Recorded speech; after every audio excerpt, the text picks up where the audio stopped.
Okay, this is the last question, I promise. And this one is from Mauricio Blanchard via Ustream, and he asks, how do you think it's going to work, connectivism with the Web 3.0? All right, let me first define those. I'm not sure how many of you really are familiar with 3.0 or how many care about it. Web 1.0, the way it's typically described, is very much a one-way web, right? It's what we did when the web first started. We put a document online, somebody reads it. There's not much interaction, right? It's really the early web where a company has a site and basically all it lists is how to get a hold of us and the products that we sell. Web 2.0, in contrast, started to become this web of interaction. Web 2.0 tools are defined by blogs and wikis. Users create, anyone interacts. It's like I mentioned, the distance, the effort you have to go to access a thinker, either just to follow them on their blog or interact on Twitter, is significantly diminished. So that's all part of Web 2.0. It's this participatory dimension. Web 3.0. And keep in mind, these are all, people argue about these definitions all the time, and people make money arguing about these definitions, so that's why they do. Web 3.0, in contrast, is what Tim Berners-Lee sometimes called linked data or the web of data. It's driven by the semantic web or the model of the semantic web.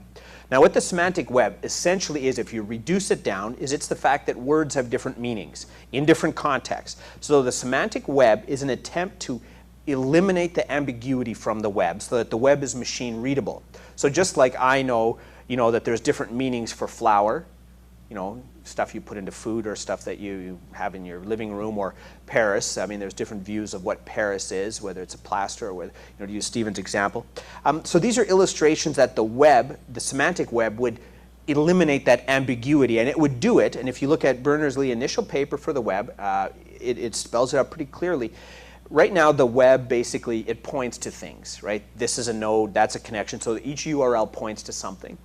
His initial view was that that connection meant something, that the connection has meaning. So it's about defining what an association between two entities means. So that really is the semantic web or the web of data.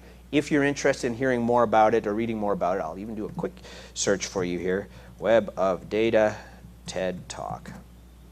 And the first thing that you'll get, assuming it comes up, is Tim Berners-Lee, who you're likely familiar with as the founder of the web. It's a TED Talk that you can access, and he talks about, what does the next web look like? And that's essentially him talking about Web 3.0. Now, like with any concept, these ideas start with one thing, but once marketers and people who have companies to promote get involved, they change very quickly and they start to mean different things. So that's Web 3.0. I think Web 3.0, if it materializes the way people say, it'll make an impact in how technology interacts with information, but it won't make a huge difference to you and me. There's a concept that we tackled last week in our open course, which we've called the extended web or the X-web. It's that, and I think that'll have a greater impact on people, but that's where the web begins to extend into our physical lives. You already have it, if you wear certain Nike products, it'll tell you how much you walked or how much you ran. The Internet of Things is another concept, right? You get up in the morning, you can't find your shoes, you can Google, where are my shoes, or where are my, thought I had clean underwear in the house, or, whatever it is that you Google. But it's where the physical world and the virtual world meet, and you start to get some benefit out of each of those. So that's this notion of the extended web, the web extended into our daily physical lives. But it's also where our physical interactions and our online interactions start to connect. Because the real challenge that we have around information and around gaining a meaningful understanding is connecting pieces of information that aren't necessarily related to each other. So this conversation here, if every word is recorded and transcribed and put into George's online database of stuff he said, and then 3 weeks down the road I'm typing an email, the system should alert me and say, hey, remember when you said this in your physical setting? I have a direct link to the transcript. Do you want to review that because that relates to what you're typing right now? That's, I think, what we're talking about with the extended web. It's where the physical and the virtual world start to blur. What's the impact of that on connectivism?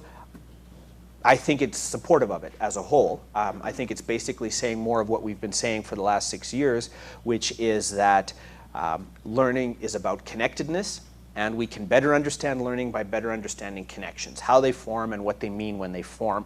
And as we get a better sense of the data that we're collecting and what that data means, I think with the extended web, perhaps with Web 3.0, we will end up better understanding the learning process and being able to perform interventions, right? So if we see students are displaying patterns of behavior that indicate prospect of dropout in a course, we should be able to intervene before they drop out and assist them with whatever they need in order to continue in the course.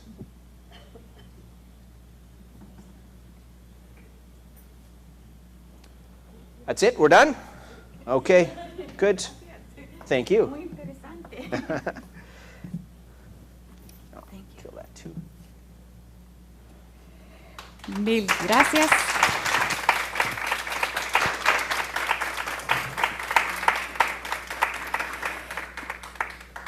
Mil gracias, doctor Simmons. El planteamiento que nos ha hecho hoy, desde hace algún tiempo nos viene dando vueltas en la cabeza realmente y nos lleva a pensar y a repensar y a cambiar la forma en que estamos pensando y creando en nuestro ambiente educativo. Es el momento de crear, tanto nuestros estudiantes como nosotros tenemos que cambiar, darle un giro a los cursos, a cómo estamos trabajando. Nuestros estudiantes lo están pidiendo a gritos y nosotros podemos dar el cambio. Así que lo que hoy hemos escuchado es para discernirlo y seguirlo trabajando. Por ahora quiero agradecer especialmente al equipo técnico su asistencia que nos ha estado dando apoyo en esta actividad y nos seguirá dando apoyo a todas las otras actividades. Mil gracias a ustedes por su trabajo que ha sido intensivo. Gracias a todos por su asistencia, que tenemos una jornada de 12 horas o un poquito más y esto ha sido un manjar para nuestra inteligencia, realmente nos va a servir y nos queda mucho por hacer. Mañana, antes de pararse, les voy a agradecer que llenen la evaluación porque estamos evaluando realmente lo que ha sido este proceso de asistencia y de participación y no la dejen de llenar, que nos aporta bastante información al trabajo que realizamos a diario. Mañana a las 9 de la mañana inicia la tercera charla del doctor Siemens aquí mismo en el Salón Audiovisual. Nos encantará volvernos a encontrar.